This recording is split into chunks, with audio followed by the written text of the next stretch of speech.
Article 22, इसमें क्या बात है? निरोध एवं गिरफ्तारी से संरक्षण। इसका मतलब क्या हुआ? और इसमें दो मामले मेन होते हैं, एक होता है पुनिटिव डिटेंशन, एक होता है प्रिवेंटिव डिटेंशन। गिरफ्तारी किसी की क्यों की जाती है? या तो उसने अपराध किया होगा, या अपराध कर दिया होगा, या अपराध करने जा रहा होगा, या 2-4 दिन बाद कर देगा, या 2-4 लोगों से करवा देगा। तो ऐसे व्यक्ति को समाज में छोड़ देना चाहिए? नहीं। अगर मान लीजिए किसी ने अपराध किया और अपराध के लिए उसे सजा मिल गई तब तो ठीक है, अगर सजा उसको जेल हो गई तो अब उसको तो गिरफ्तार किया जाएगा, आराम सी बात है, आसानी सी बात है, इसमें कोई दिक्कत नहीं है। और किसी को गिरफ्तार किया गया तो उसके पास क्या अधिकार होंगे? अगर किसी ने मान लीजिए अपराध किया, किसी को गिरफ्तार कर लिया गया, तो ऐसी स्थिति में उसके पास अधिकार होंगे कि वह जिस पुलिस ने उसे अरेस्ट किया है, जिस थाने ने अरेस्ट किया है, वह उस पुलिस अधिकारी से या अरेस्ट करने वाले अधिकारी से कारण जान सकता है कि हमें आप क्यों अरेस्ट कर रहे हो। इसी के तहत वह अपने बचाव के लिए एडवोकेट की सहायता भी ले सकता है।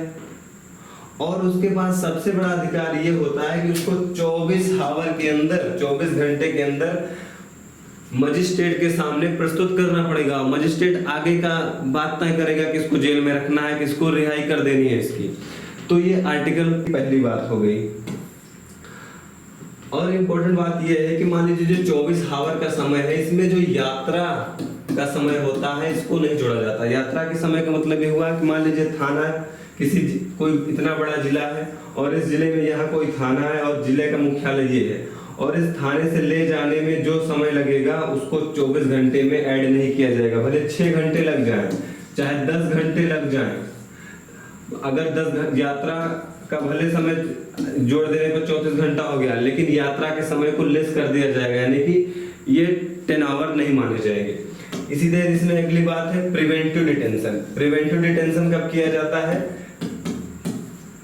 प्रिवेंटिव डिटेंशन तब किया जाता है कि मान लीजिए कोई ऐसा व्यक्ति है जो अपराध को उद्दीपन कर सकता है। क्या? अपराध का उद्दीपन कर सकता है। अपराध के उद्दीपन का मतलब अपराध को बढ़ावा दे सकता है। ये व्यक्ति बम नहीं फोड़ेगा। क्या? ये व्यक्ति बम तो नहीं फोड़ा मान लीजिए, लेकिन इसकी बात से ही बम फूट जाएगा। तो ऐसे व्यक्ति को पहले ही पकड़ के अरेस्ट कर लो, क्योंकि अगर ये समाज में रहा, देश में रहा, तो ये अपराध को बढ़ावा दे देगा। तो क्या फायदा है कि हम इंतजार करें कि हम तभी अरेस्ट करेंगे जब ये अपराध कर दे। अपराध करने से पहले अरेस्ट कर लो, संपत्ति का नुकसान नहीं होगा, लोगों का जान नहीं जाएगा, जान माल का बचत होगी।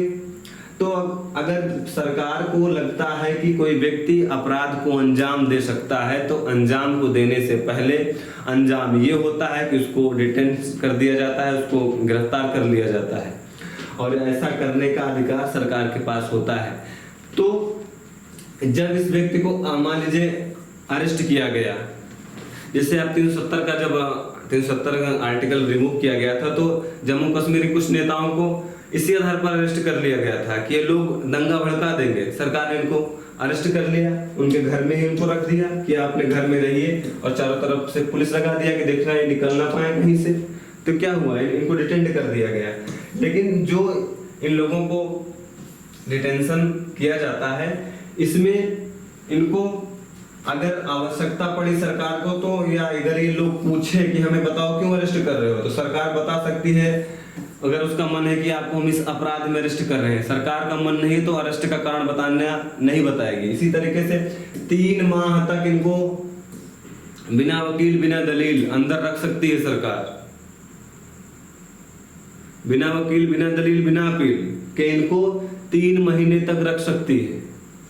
और अगर सरकार का मन हुआ कि अभी इनको और रखना है, तो एक कमेटी गठित कर देगी, और कमेटी की अनुशंसा मान लीजिए यही आई कि इनको 6 साल तक अंदर रखो, तो इनको 6 साल तक अंदर रखा जा सकता है। हालांकि 44वें संविधान संशोधन के माध्यम से इसको 2 माह करने की बात की गई, लेकिन आज तक यह लागू नहीं है। और ये जो प्रिवेंटिव डिटेंशन किया जाता है इसके लिए बहुत से कानून है, जैसे रासुका, राष्ट्रीय सुरक्षा कानून, और कोरोना के समय में इसका खूब यूज हुआ था। आप राष्ट्र की संपत्ति को नष्ट कर रहे हैं तब भी आपको अरेस्ट किया जा सकता है रासुका कानून के तहत, राष्ट्रीय सुरक्षा कानून के तहत। मान लीजिए आप कह रहे हैं कि भारत तेरे टुकड़े होंगे, आप ऐसी बातें बोल रहे हैं, तब भी आपको राष्ट्रीय सुरक्षा कानून के तहत अरेस्ट किया जा सकता है। एक है यूएपीए,